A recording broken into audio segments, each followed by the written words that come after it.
ನಮಸ್ಕಾರ ಸ್ನೇಹಿತರೆ. ನಾವೆಲ್ಲರೂ ಕನಸುಗಳಲ್ಲಿ ಆ ದೊಡ್ಡ ವೇದಿಕೆಯಲ್ಲಿ ನಿಲ್ಲುವುದನ್ನು, ಲಕ್ಷಾಂತರ ಜನರ ಮುಂದೆ ಆ ಭಾರೀ ಪ್ರೈಸ್ ಹಣ ಹಿಡಿದು ಆಚರಿಸುವುದನ್ನು ಊಹಿಸಿರುತ್ತೇವೆ. ಬಿಗ್ ಬಾಸ್ ಅಥವಾ ಕೌನ್ ಬನೇಗಾ ಕ್ರೋರ್ಪತಿ ಶೋಗಳಲ್ಲಿ ಗೆದ್ದ ಆ 50 ಲಕ್ಷ ಅಥವಾ 1 ಕೋಟಿ ರೂಪಾಯಿ ಅದು ಕೇವಲ ಹಣವಲ್ಲ, ಅದು ಒಬ್ಬ ಸಾಮಾನ್ಯ ವ್ಯಕ್ತಿಯ ಜೀವನದ ಕನಸುಗಳ ಸಂಕೇತ. ಆದರೆ ಕ್ಯಾಮೆರಾ ಬಂದಾದ ನಂತರದ ಅಸಲಿ ಕಥೆಯೇ ಬೇರೆ ಇರುತ್ತದೆ. ಇಂದು ನಾನು ನಿಮಗೆ ಆ ಪ್ರೈಸ್ ಚೆಕ್ನ ಹಿಂದಿನ ಸತ್ಯವನ್ನು ಹೇಳುತ್ತೇನೆ. ಗೆದ್ದವರು ನಿಜವಾಗಿ ಮನೆಗೆ ಎಷ್ಟು ಹಣ ತೆಗೆದುಕೊಂಡು ಹೋಗುತ್ತಾರೆ? ಈ ಗೇಮ್ನಲ್ಲಿ ಸರ್ಕಾರದ ಪಾಲು ಇವೆಯೇ? ತಿಳಿಯೋಣ. ನಮ್ಮ ದೇಶದಲ್ಲಿ ನೀವು ಕಷ್ಟಪಟ್ಟು ದುಡಿದ ಹಣವನ್ನು ಸ್ಯಾಲರಿ ಎಂದು ಕರೆಯುತ್ತಾರೆ. ಅಲ್ಲಿ ನಿಮಗೆ ಟ್ಯಾಕ್ಸ್ ಸ್ಲ್ಯಾಬ್ಗಳ ಲಾಭ ಸಿಗುತ್ತದೆ. ಆದರೆ ಅದೃಷ್ಟದಿಂದ ಅಥವಾ ಗೇಮ್ ಶೋಗಳಲ್ಲಿ ಗೆದ್ದ ಹಣವನ್ನು ಆದಾಯ ತೆರಿಗೆ ಇಲಾಖೆಯು ಕ್ಯಾಶುವಲ್ ಇನ್ಕಮ್ ಎಂದು ಪರಿಗಣಿಸುತ್ತದೆ. ಇಲ್ಲಿಂದಲೇ ಟ್ಯಾಕ್ಸ್ ಆಟ ಶುರುವಾಗುತ್ತದೆ. ಇನ್ಕಮ್ ಟ್ಯಾಕ್ಸ್ ಕಾಯ್ದೆಯ ಸೆಕ್ಷನ್ 115BB ಅಡಿಯಲ್ಲಿ ಈ ಹಣಕ್ಕೆ ನೇರವಾಗಿ 30% ಫ್ಲಾಟ್ ಟ್ಯಾಕ್ಸ್ ಹಾಕಲಾಗುತ್ತದೆ. ನೀವು 5 ಲಕ್ಷ ಗೆದ್ದರೂ ಅಥವಾ 50 ಲಕ್ಷ ಗೆದ್ದರೂ ಇಲ್ಲಿ ಯಾವುದೇ ಸ್ಲ್ಯಾಬ್ ಸಿಸ್ಟಮ್ ಇರುವುದಿಲ್ಲ.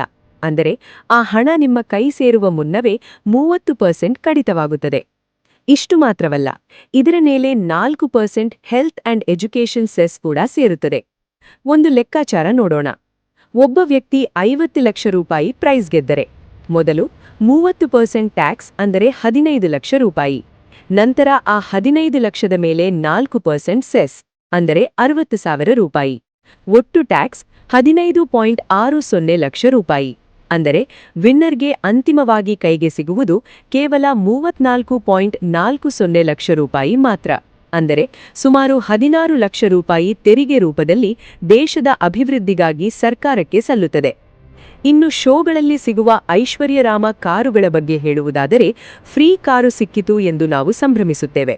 ಆದರೆ ಇಲ್ಲೂ ಒಂದು ಟ್ವಿಸ್ಟ್ ಇದೆ. ಆ ಕಾರಿನ ಮಾರ್ಕೆಟ್ ವ್ಯಾಲ್ಯೂ ಮೇಲೆಯೂ ನೀವು ಅದೇ 31.12% ಟ್ಯಾಕ್ಸ್ ಕಟ್ಟಬೇಕು.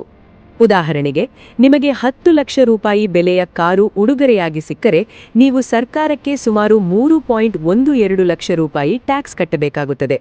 ಒಂದು ವೇಳೆ ವಿನ್ನರ್ ಬಳಿ ಆ ಹಣ ಪಾವತಿಸಲು ಶಕ್ತಿ ಇಲ್ಲದಿದ್ದರೆ ಆ ಕಾರನ್ನು ಮನೆಗೆ ತರುವುದು ಕಷ್ಟವಾಗಬಹುದು. ಇದನ್ನೇ ವೈಟ್ ಎಲಿಫೆಂಟ್ ಅಥವಾ ಸಾಕಲು ಕಷ್ಟವಾಗುವ ಆಸ್ತಿ ಎಂದು ಕರೆಯುತ್ತಾರೆ.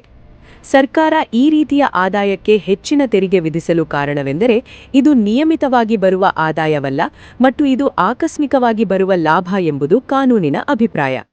ರಿಯಾಲಿಟಿ ಶೋಗಳ ಈ ಆರ್ಥಿಕ ಸತ್ಯ ನಮಗೆ ಒಂದು ಪಾಠ ಕಲಿಸುತ್ತದೆ. ತೆರೆಯ ಮೇಲೆ ಕಾಣುವ ಎಲ್ಲವೂ ಸುಲಭವಾಗಿ ಸಿಗುವುದಿಲ್ಲ. ಈ ಲೆಕ್ಕಾಚಾರ ಕೇಳಿದ ನಂತರ ನಿಮಗೆ ಏನನ್ನಿಸುತ್ತದೆ? ಒಬ್ಬ ವಿನ್ನರ್ ಇಷ್ಟೊಂದು ದೊಡ್ಡ ಮೊತ್ತದ ತೆರಿಗೆ ಕಟ್ಟುವ ನಿಯಮದ ಬಗ್ಗೆ ನಿಮ್ಮ ಅಭಿಪ್ರಾಯವೇನು? ಕಮೆಂಟ್ ಮಾಡಿ ತಿಳಿಸಿ. ಇಂತಹ ಉಪಯುಕ್ತ ಮಾಹಿತಿ ತಿಳಿಯಲು ಈ ವಿಡಿಯೋ ಶೇರ್ ಮಾಡಿ.